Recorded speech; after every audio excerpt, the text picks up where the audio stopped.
மக்களே, சவுதி அரேபியாவில் mobile sim யாரெல்லாம் யூஸ் பண்ணுறீங்க? முக்கியமான தகவல், விழிப்புணர்வு பதிவு, காதை கொடுத்து கேளுங்க. உங்கள் சொந்தக்காரங்க, அண்ணன், தம்பி, சித்தி, மாமே, மச்சான் யாராக வேணாலும் இருக்கட்டும், மறக்காமல் இந்த வீடியோ ஷேர் பண்ணுங்கள். சவுதி அரேபியாவில் மொபைல் சிம்மில் 2 இருக்குது, ப்ரீபெய்டு, போஸ்ட்பெய்டுன்னு. ப்ரீபெய்டு அப்படின்னா நார்மலாக ரீசார்ஜ் பண்ணி பேசிக்கலாம். போஸ்ட்பெய்டு அப்படின்னா எவ்வளோ பில்லு வந்திருக்கோ அந்த அளவுக்கு காசை கட்டி நம்ம யூஸ் பண்ணிக்கலாம். போஸ்ட்பெய்டு பில்லு பே பண்ணுற மாதிரி சவுதியிலே அரபி பேசுவாங்களா, அந்த மாதிரி பேசி ஏமாத்திக்கிட்டு இருக்காங்க. தயவு செஞ்சு உங்களுக்கு ஓடிபி நம்பர் வந்துச்சு அப்படின்னா அதை ஷேர் பண்ணாதீங்க. மிரட்டி கேட்டாலும் சரி, என்ன பண்ணாலும் சரி, பயப்படாமல் கொடுக்க முடியாதுன்னு சொல்லுங்கள்.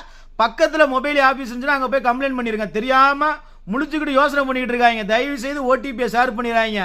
நான் மொபைலிலேருந்து தான் கால் பண்ணுறேன், இங்கேருந்து தான் கால் பண்ணுறேன், அப்படி பேசுகிறேன், இப்படி பேசுகிறேன், இங்கிலீஷில் பேசினாலும் சரி, அரபியில் பேசினாலும் சரி, தப்பி தவறி பயந்து கூட நீங்கள் ஓடிபியை ஷேர் பண்ணிடுறாங்க. ஊருக்கு போகும்போது பார்த்து கேர்ஃபுல்லாக போகணுங்கிற புத்தியோடு ஷேர் பண்ணாமல் பயங்கரமாக